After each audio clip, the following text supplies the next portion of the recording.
So those are the goggles that I test today, mainly because I want to put them into perspective of the new ones here. So these are the AOMWay Commander V1s. Cheap but good, question mark.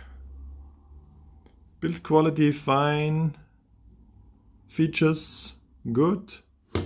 Like, I really love where the SD card is to be inserted, like up here and with this little curve. Accessible. Headphones, channel and mode switch, DVR switch, dedicated DVR switch, fan head tracker. So position of the diversity antenna ports of the SMA plugs is okay. And this, I think this is the first set of goggles with decent, like those AOMWay SPV antennas, which is nice. And sorry, it's a bit unstructured, but let's start the review this way. You also get this halfway decent 8 dBi patch. It's a good antenna to get you started. Some normal video cables. There's some thicker foam. And you also got this adapter board which plugs into the goggle stand with the barrel, with a standard size barrel plug. So you can use the balance plug of 2, 3 or 4 cell batteries. The foam was already installed there. It's nice, it fits for me. So the ergonomics are okay. If you move the cursor, if you move this joystick on the left up and down, you can adjust the contrast, left and right, adjusts the brightness and notes it. That's cool. You see the voltage of your goggles. If you single press this joystick, you swap between the modes. So this is, yeah, and this is my main gripe with these goggles. The 4x3 mode that I use just crops in there, of course. What else should it do? And you see you lose quite a bit of resolution. And yeah, I don't like to fly in 16:9. So if you single press the channel button, you see the channel and band you are. If you press it again, you just scroll through the channels.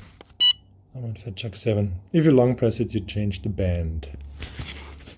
And like on the FatChucks, you have to long press the DVR to get it in the record mode, and then you press it. Now I don't have a storage card in, but yeah. So, like many reviewers already said, black goggles is not a good idea per se. So they should be white, not to get too hot into the sun. But aside from this, it's kind of a question of taste if you like this shiny, glossy style. The build quality though, it looks okay. They look quite similar to the Dominators, to be honest. I mean, my Dominators are heavily modified, but they look quite similar. Maybe they are a bit smaller. Yeah, and there's no way that you could fly with these. I show you in the comparison. Just forget them. I was kind of surprised. I didn't try them for ages. About the relatively large image that my Attitude SD gave me. But if I can remember correctly, they had those rubber eye cups which were terrible. So I'm not sure if there are also some faceplate to be bought for these. Those would actually make for quite good goggles, even now these days. I mean, they don't have an SD slot, so no DVR here. They're extremely lightweight and sleek.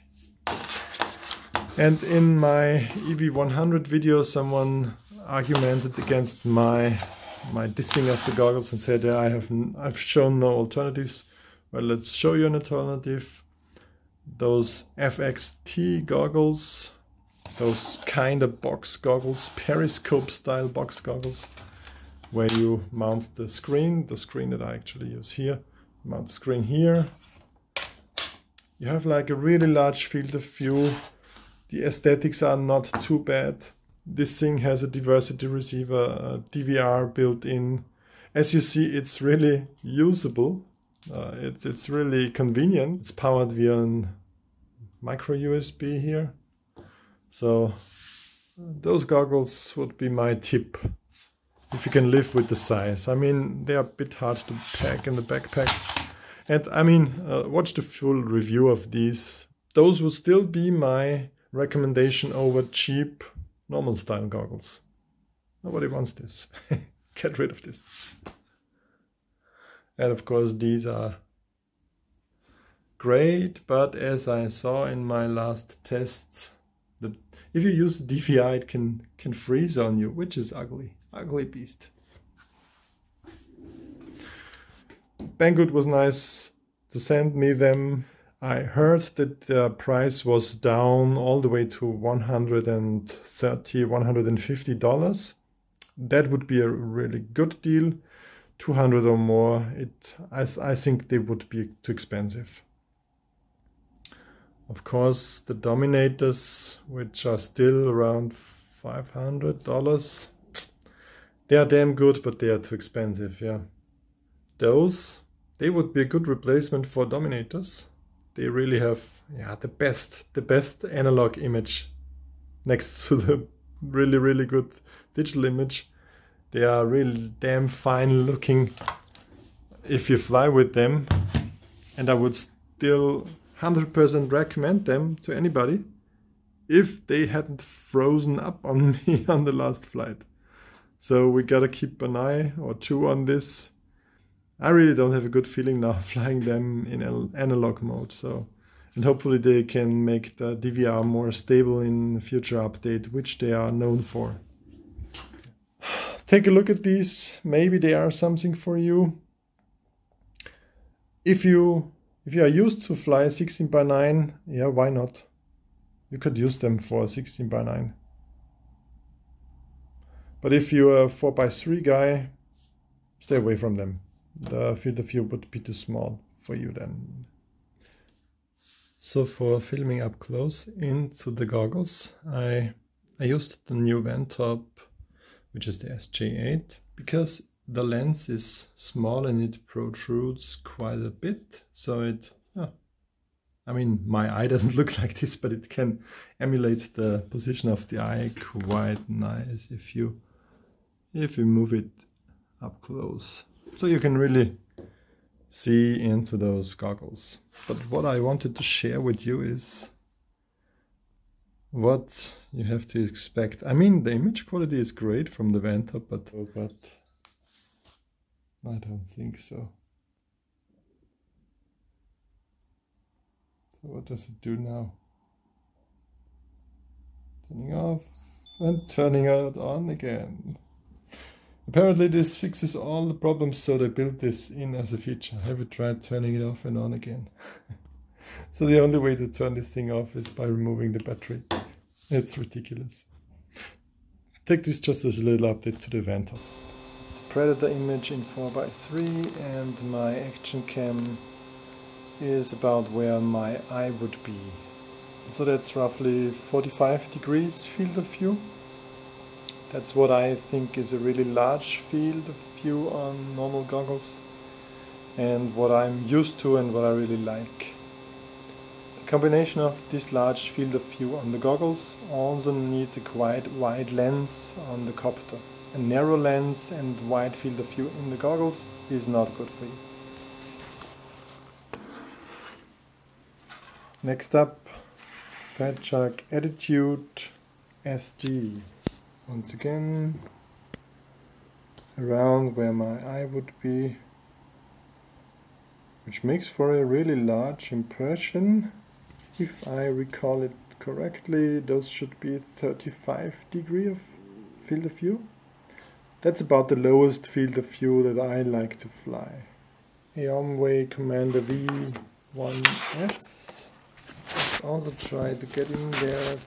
Here you already see That's not a really large field of view. I think the road like 30. So now we're in 16:9. Then it's almost okay.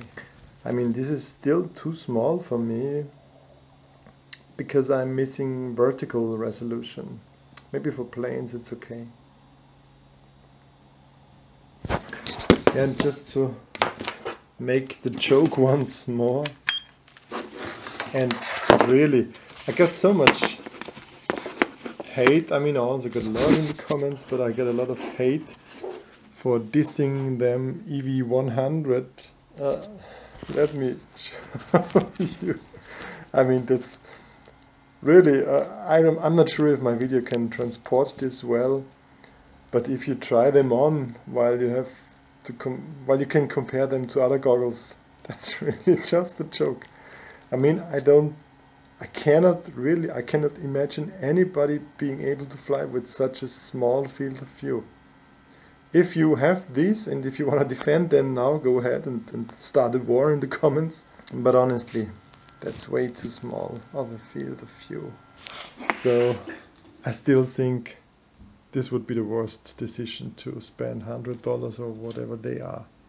Those are my results. I took them as screenshots, as stills out of the video. Didn't resize any, so this is a fair comparison. And you see the problem of the EV100s here.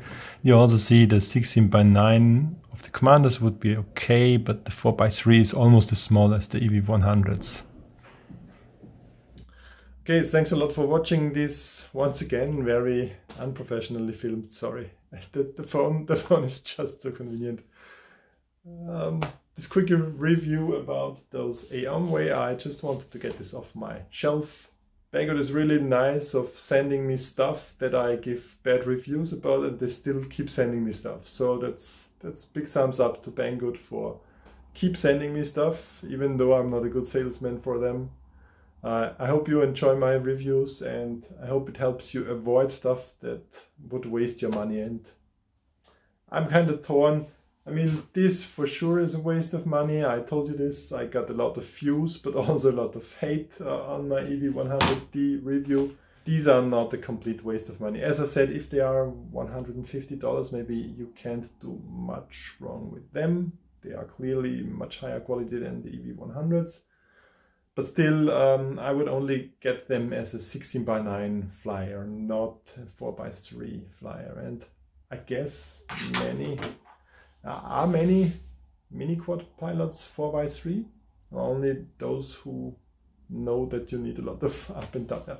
Anyways, thanks a lot for watching. See you next time. Bye for now.